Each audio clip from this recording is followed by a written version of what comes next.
Hey! Hey, we made it. Here we are. Welcome, everybody, to Volume 3 of Pump Up the Joy. I am Deena Ebbert, also known as Propellergirl. And you? I am A.E. Shapira, Anne Elizabeth Shapira, also known as Phoole, Phoole. And today, I think what's happening today is a perfect example of what we're here to talk about.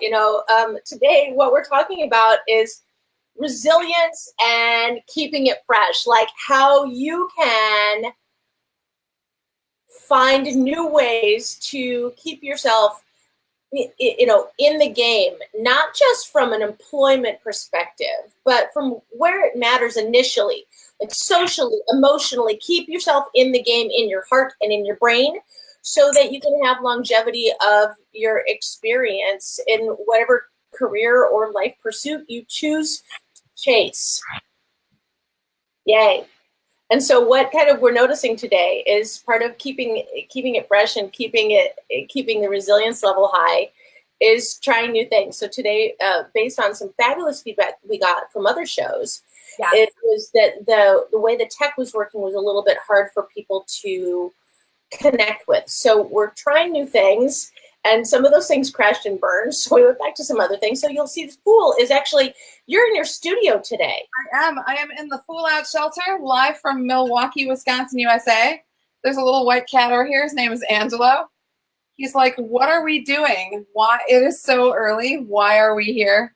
Well, and why are we early? Because I know why we're early, and you know why we're early, but a lot of people in the U.S. don't know why we're so early today. So will you explain it?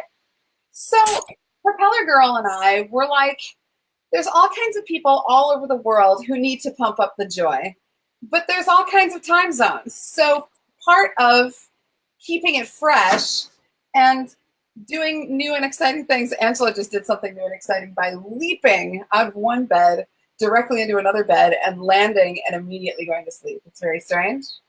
But we're all keeping it fresh here in the Phoole Out Shelter and at Propellergirl HQ by doing some of these broadcasts at different times of the day so that more people can accidentally discover them as part of their routine, and we can help more people pump up the joy. But it also helps keep it fresh for us too, because I mean, obviously I couldn't pre-think any of this because I was panicking about, how are we going to get the audio and the video, and how can I find a camera that makes me look the way I want to look, and all those little details. Deena, okay, so it finally feels real. I'm here in space with you, and this is good. Yes. So here we are in space, in our shared outer space, and we're hanging out. And, one of the things that I really love about you is that you do have such a global reach. And, you are, in my world, you're like the empress of inclusivity. Thank you. And so for me, like, we talked about this a little bit yesterday, because we actually have behind the scenes conversations before we do the show, even though the show might look like we're doing it by the seat of our pants. Yesterday, we were talking about how to get ready for today. And part of getting ready for today, we had made a really strong plan about we want to be up early. We want to be on the air at a time that we're not usually. So we both got up. I don't know what time you got. I think we got like 5:30. I got up at 5:30. Yeah. Okay. Yay, 5:30. And sometimes I think being resilient, if we're looking at that means being fluid, being flexible, building up enough skill sets that we can meet people in different spaces and time zones. So for us, was it hard to get up at 5:30? No, a lot of people get up way earlier. So, exactly. You get up, you get your game face on, and you go. And I think making a commitment to that is one of the fundamental building blocks of resilience, is just willingness. What are you willing to do? So if you're watching the show right now and you're thinking, well, I don't know, I want to be resilient, but I don't know how, you can just ask yourself, what are you willing to do? And if you feel like what you're willing to do, that's a really relatively narrow path that you're walking on, then consider, how can you make that path a little bit wider? How can you invite new things, try new ways of being that will expand your perspective? That's going to make you more resilient in the long run. It really is. And I think it's delightful that this is our topic today because you tried something new 16 years ago that has been a foundation of so much of your life and changed everything in your life for the better. And I did a thing last October that was a very big change in my routine that is leading to a very big change in my life coming next Friday. So now that I've outlined these two things, do You go first. I'm so curious and interested in what you've done. I want to hear all about it, especially because when I look at you transmit like a person who's constantly trying something new. But I know that when you take a big risk, that that's always something that's. I feel like you think about your risks before you take them, and once you decide, then you go full on. So tell me what are you doing? What are you going? I know a little bit, but tell everybody. So something I did to keep it fresh last October, and I was terrified about it, but I did it anyway because I had to, was I have a mentor in the music industry who is a producer who has produced over 700 pieces of music. He's the most prolific electronic music and dance music producer that there is. He's the dude. And he said, "Hey, I got this project. It's completely different, completely new. Want you to do some voiceover for it. Can you come to London?" I was like, "Oh, okay, yeah, sure, I can." Got a plane ticket. I was already going to be in Amsterdam at the time, so it was just a short hop over, a day in London. Sounds very glamorous. Is actually very glamorous. So, so I went to the studio and I had a brand new experience, which was this. I have to preface this by saying that I've been in the entertainment industry for over 30 years. And when I first started out in interactive performance, the first director I had didn't really give me direction so much as go, "Hey, you're really funny. Go be funny." And then I never saw him again. Like the next time I saw that director was a few years later when they said, "Hey, keep being funny, but be more like this other funny person, but like you." So I've sort of had to be autodidactic as a performer and just find out what works and doesn't work and what offers to include will be accepted and what will be rejected and how to protect my heart when I get rejected and so much that is bound up in interactive performance. I've had to teach myself. I've been a director for other people. I've been a trainer for many other people. I've written a book on the subject that's kind of the industry manual now. It's called Easy Street. And I have students all over the world performing at all kinds of fabulous venues like the Disney parks and the Universal Studio parks and all kinds of venues. So I've been a director and a teacher for tons of other people. I've never, ever really had a director for myself for interactive performance or really most performance. I just sort of figured it out on my own. So there I am in the studio trying to improvise in front of someone who I really revere and like super admire. My head's getting in the way. Nothing is working. Everything is failing. I'm beating myself up for failing on the microphone in the most expensive recording studio in the universe. Just going, "Oh no, I've come all the way to the other side of the world to suck." And this engineer, this producer, came over to the studio, took my eyeglasses. I have reading glasses. Took my reading glasses away. Took my script away. Said, "Just talk to the people." And he started directing me. For the first time in my life, I had a director. I was like, "What? What? What? Oh!" And so I just showed up, listened, participated in a conversation, and everything clicked. So the recording that I did that day is going to be released on Ultra Records on Friday as part of a single. It's not me singing. I'm just doing sort of DJ voiceover. But it's this record with all of these unbelievable talents on it and incredible soul musicians and soul singers and funk and soul and disco legends and I had to take a crazy risk to be there and do something I'd never done before. And I had to fail first. and then show up, listen, participate, be there, and then it all worked.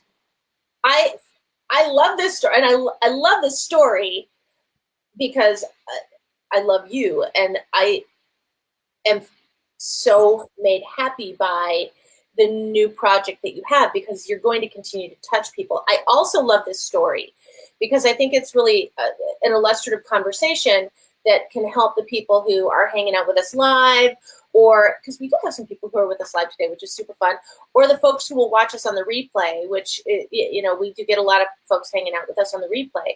And thank you to everybody who catches it on the replay and gives us comments. Go ahead and comment and respond, even if you're catching this after the fact, because that totally fuels our fire to answer your questions the next show. And but I also love what you said. You know, you said a couple of things. First, you said, and the whole thing sounds very glamorous.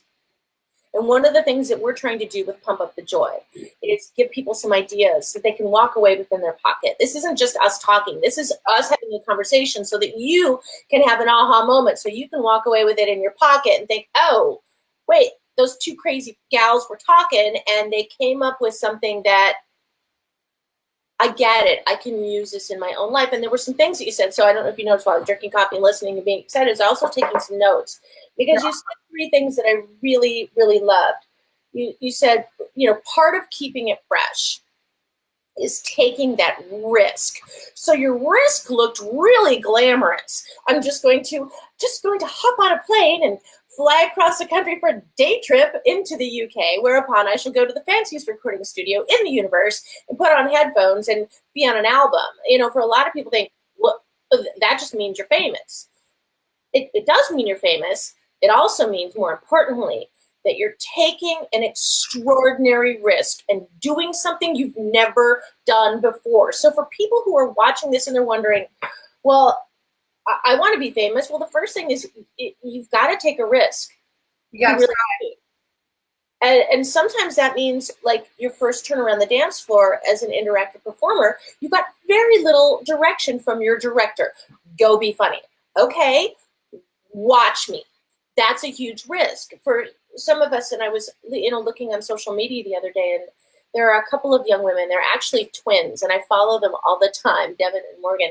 And one of them had posted, girls, and one of them had posted something about, well, don't be heartbroken if you don't achieve your entire life goals during your 20s. I'm like, no, you should, like, wreck it during your 20s. You should try everything and then be made full of joy, because you get to go and do it in your 30s. But that, guess what? At the end of your 30s, you should go, yay, I wrecked it. I'm going to go do it again in my 40s. And then you wreck it.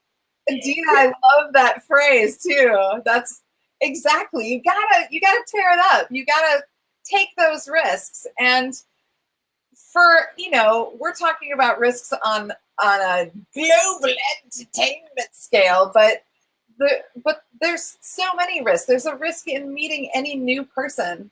There's a risk in trying something that you think you should be good at right away, and then finding out that no, there is a learning curve. All of those risks, you got to do them all the time. Here's what I really loved about your risk, and this was the second thing that I wrote, is that you said you had a mentor. So if you're going to take a risk, that's cool. Have a safety net. Have a doo-wop band. Have some people who are, you know, your cheerleaders on the side, and that's a mentor. Yes. Find a mentor. If you want to be resilient, that means you've got some strength supporting you. If you're going to keep it fresh, you need someone who asks you to step beyond the boundaries of what you have already agreed inside your own self to do. And that's where a mentor is really, really good. So tell me a little bit about some of the mentors who have helped you take really big risks and keep it fresh. Well, I got to say that one of my most important mentors is on this broadcast with me right now. It's you, Deena. You propelled me. I did not set that up for you to say that. I mean, I really want to know who got you to London. So I'm drinking coffee. I'm not ready to be a superstar yet. I'm just you are here. a superstar. So however you are as a superstar, there you are. But getting me to London was Hal Ritson, who is one of the founding members of an act called the Young Punks and is also the core member of an act called the Tribe of Good that is about to, they've already launched a few singles. You can follow them on Spotify. An easy link for that is Phoole.rocks/Tribe Spotify. You're welcome. But yeah, if you go to my Phoole page on Facebook, facebook.com/Phoole official, PHOOLE official, you'll find links because it's going to be wallpapered with links to this project for the next Everywhere. million years. But this this experience came about as a result of many years of community building and trying so many new things over the past 5 years, going from just being somebody who really liked music that went to finding other people all over the world who like the same kind of music, which was difficult because when you're in Milwaukee, Wisconsin, it's not a big house music community. There's a few people here and there really scattered. A lot of them are into stuff that I'm not into, and so it's a very different kind of scene. But once I connected to that world house music scene and found friends all over the world, put myself out there, went, this girl, Wisconsin, went from that to getting recruited as a resident DJ on an internet radio station that was also a TV station. So went from nothing to TV station in my house in like a matter of 3 weeks back in 2012, 2013. And then building up a community combined from my followers and fans from my live interactive performance as Jane the Phoole. So bringing all of those Phooligans into a new entity, Phoole and the Gang. I am Phoole, you are the Gang. Here's our gang sign. It's two I love you hands put together that you wear as a jester crown on your head. So just taking one community, creating another community, combining those two communities, making all those people be friends with each other, watching all those people take risks and going, I don't know you, person on the other side of the world where people walk upside down, but we both like Phoole, so we must be friends. So finding the joy in everybody else's risk taking. Yep. So many combinations of people putting fresh energy into their lives, putting fresh people into their lives, discovering new things about themselves through those relationships, and ultimately all of those people going, this is a once-in-a-lifetime chance. You don't have the luxury of being scared. You have to do this. That's it. That's it. That's it. And, you know, I think a lot of people think, well, how am I going to find a mentor? A mentor is not necessarily, they might be, your mentor might be kind of like Mary Poppins. Right. Up, you know, wanders in, and I love Mary Poppins. She wanders in, and she's a little stern, and she's a little playful, and she tells you exactly precisely what to do. She's practically perfect in every way. But sometimes a mentor shows up like someone that you're terrified because they might be someone that you have followed. They're a leader in their industry. They're very busy. They're hard to, you know, they've got a lot going on. So you might only get a sliver of time with someone who you've admired and esteemed for a very long time. And that's one of the kind of mentors that I really like, because that's the kind of mentor that's going to tell you to do something that terrifies you. Yes. So the first time they tell you that, you might think, I don't want to do that at all. And they drop the gauntlet right at your feet, and then they leave. And you think, well, that wasn't mentorship. Mentorship should be hand-holding and coddling. Not always. Sometimes mentorship is terrifying. They throw you in the deep end and go, off you go, you know, let's see how you do. And, you know, I was thinking that this morning, one of the things that I really need to do today, and it's something that I try to do regularly, is give credit where credit is due, because my first mentor in the career that I have, and you mentioned this earlier, this is my 16-year anniversary was just a couple of days ago of the job that I do. I'm Propellergirl, which means I'm a speaker. It's a blast. I have a relatively large territory. I handle North and South America, China, Japan, and the West Indies. So I get around, and I've got some UK stuff coming up. So my global reach is expanding. And what does it mean that I do? Is I hang out with people. We have conversations just like the one that we're having right now. But this is my second career. My first career, I spent 15 years in the corporate world doing launches and mergers and upsizings and downsizings in high technology. I wore a suit. I was very buttoned up. It was very businesslike. So when I switched careers, which happens, if we're going to be resilient, if we're going to keep it fresh, sometimes that means being really loyal to the career that we have. Yes. Resilience means looking at the job that we're doing and finding new ways to fall absolutely in love with it over and over and over and over again, because part of the reason we gain expertise is because we've done something a bunch. Sometimes, however, being resilient and keeping it fresh is pausing midway and looking at our lives and going, you know what? I've got a little skill set that's bubbling up in me, and maybe I need to try a different path. And so, about halfway through of my career, I just did a complete change. I left the corporate world, left the buttoned up suits, and then went on this second adventure as a speaker. But I wouldn't have breathed life into it without a mentor giving me some really good direction. And what I speak on is something called the fish philosophy.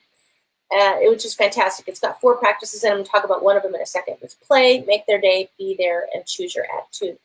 And there's a beautiful book written about it called Fish. So fancy that. And one of the authors is Steve Lundeen, who is... Really? Yeah, not that Steve Lundeen, a different Steve Lundeen. I know you know Steve Lundeen, but there's 2 of them in the world. So you have a Steve Lundeen, and I have a Steve Lundeen. And that may be why we make this great connection. And Steve Lundeen, he's one of the authors of the Fish book, and he pulled me aside one day before I was getting ready to go on stage. I had a relatively large audience in a beautiful, beautiful arena. And right before I went on stage, we were doing kind of a he said, she said. And he's kind of the senior statesman of the whole thing. So I was a little bit terrified of doing a he said, she said with him. And right before we went on stage, he said, I think you should sing. And I said, what? And he said, I think you should sing on stage today just a little bit. I said, nobody wants to hear me sing. And he said, weren't you a professional opera singer for 7 years? And I said, yes. Yes, you were. Why don't you bring some of that life into this life? And wow. That's resilience, is bringing a little bit. We compartmentalize our lives. But if we're going to be completely whole and rich with ourselves and each other, sometimes we have to bring little bits of our lives together. And there I was standing in the wings, which, I'm used to doing because I sang pro opera for, 7 years. And I love that standing in the wings feeling, but I'd never thought about bringing porting a little tiny bit of that life into this life. Right. And I walked out and I did, my little bit of opening, and then I looked at the people in the room and I said, I'm going to take a terrific risk. And I sang not much, about 45 seconds. Wow, what piece? Do you remember? Oh, yeah, it was the Libiamo from La Traviata. Oh, my God. I cannot sing for you yet because I have not had enough of the ninja copy. But, the Libiamo, which is this beautiful piece, when it just basically says, we're all here right now. The whole concept of the song is we're all here right now gathered together. And the reason why is because the world out there is hard and scary. So sometimes we need to take a little break, come together, and have a nice party. So while you're here, have a nice party, leave your worries at the door, and then later on, we can go back out. We can pick up our worries on the way out. And so I did that, and it changed everything. Yeah, it did. It stripped away so much of my fear, and it was what I had been doing previously, is I'd been building up kind of a wall in between me and the people in the room. And there's to have a wall when you're vulnerable. So if you want to keep it fresh, find a really good mentor. Don't be scared when they tell you to do something terrifying. Try something new. Try something new. And if it works, great. If it doesn't, you've taken a risk. Keep what worked, ditch what doesn't, and motor on. And that really for me that's the act of playing around is looking at, because it's okay to get super frustrated with something that doesn't work. That's okay. That just means your brain is coming up with solutions. So, ta-da. That I got all emotional. Like, that was an incredible story, and I'm kind of glad you never told me that story before. That was my point. Like, to rip off the heart armor and go, here's this other thing I do. Good luck, everyone. And to win and have the whole room win. And also that song had that message of we're all here and we're all in this. So let's do this. That's wow. What? When we post the replay, let's put a couple of links so people can see, because I really want people to see your song that's coming out. It's with Tribe of Good, right? Yes, it's with the Tribe of Good, and it's called Turning It Up for the Sunshine. That's the name of the song? That's the name of the song. It's the best song name ever. Wait till you hear it, though. Like, oh, I just can't. Like, the entire adventure is still going on, and I'm so terrified, and I've never done anything like this before in my life. And to just yesterday, no, it was day before yesterday, the Tribe of Good tweeted a tweet of the cover art for the single, and they said featuring, and they listed all the Twitter handles of all the people in it, and my Twitter handle was there. I was like, featuring. Look at all of my musical heroes in this list and featuring, and I'm there too. Like, it wasn't a life or death risk. It wasn't like if I failed, I would cease to exist and never have any more birthdays.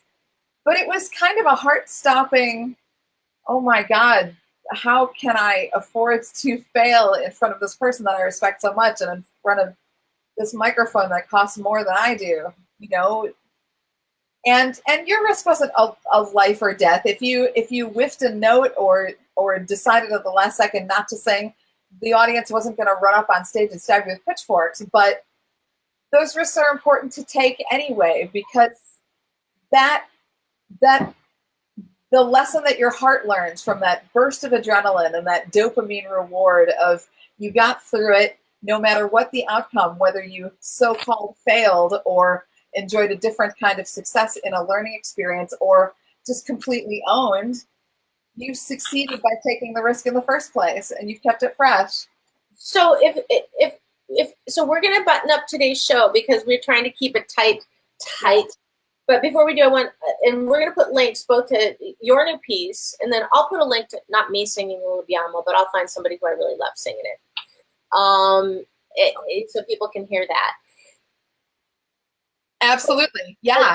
A takeaway, if you had someone come to you and as a mentor, you, AE, and as a mentor, you had 30 seconds to give this person advice about how to keep it fresh or how to be resilient, what would you say to them?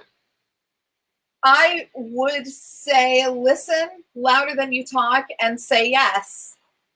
Say yes. It sounds so trite for those of you who have an improv theatrical background. It sounds so boring and trite and like I'm that annoying improv Olympic person yelling at you, but say yes and say yes and make it bigger. Say yes and bring yourself completely to the experience and make it your experience. Bring yourself to that. But say yes. Absolutely. Fabulous. I love that. Okay, here's what I would say. There's a question that I remind myself to ask, because this is where we find mentors even when we don't expect them, because sometimes we know who we want for a mentor. And then sometimes mentors don't look or show up the way we expect them to. Exactly. The question is, what do you think I should do? What do you think I should do? Or what do you think we should do? Because then people will that people get very expansive. Then they start to think about what they would do. And sometimes someone else's inspiration is the exact inspiration that you would have never tried that would inspire you. That is so, so true. One of the most important mentors in my life, Sasha Wall, who is now part of Data Transmission. She was the queen of Ideal Club World, the original web TV station that I started with. I never expected her to be a mentor. I never expected her to recruit me as a resident from never having broadcasted to, holy crap, I have this giant audience all over the world. And yeah, there were definitely situations where she's like, you're going to have to figure it out. What are you going to do? And I surprised myself with ingenuity. So you'd be willing to surprise yourself with ingenuity. I think there was a lot of that today. As a parting shot, the other thing that I want to say, and I think this is really important, our mentors don't always look the way we expect them to look. Like, no, they're not all Obi-Wan Kenobi. They're not. They're not all Yoda. No. You know, sometimes your mentor is someone who is older than you are. Sometimes your mentor is someone who is younger than you are. Yes. Sometimes your mentor is someone across the world. Right. You have no idea. So be curious, be interested, be willing to fail. Yes. Get okay with being frustrated the first time, because that just makes us try harder. Yes. Yes. And fail big when you fail. Yep. My spouse was in a marching band, and the director said, if you're going to screw up really loud so we can all hear you, so we can fix it. Or, right. But fail loud. I love telling my students to fail loud. So fail loud, because no matter what, it's going to be spectacular. Right on. I'm so glad we tried today. I am too. Wow. We almost didn't make it on, and then we did. But here we are. So let's do this again. I think we're going to take a week off next week, but then the following week we'll do Pump Up the Joy Volume 4. Volume 4. Volume 4. So thanks everybody for hanging out with us today. I'm Propeller Girl, and you are? I am Phoole. And together we are pumping up the joy. So thanks for hanging with us. We're going to have a replay up soon, and it'll be on your YouTube channel and my YouTube channel and all over the interwebs. Most importantly, check out the new song featuring AE, aka Phoole. So crazy. Yeah. I dig it. Wallpapering the internet with that stuff. So thank you so much, Deena, Propeller Girl. Thanks everybody for hanging out with us. We'll see you in the next edition of Pump Up the Joy. Awesome. Thank you guys so much. Yay. All right.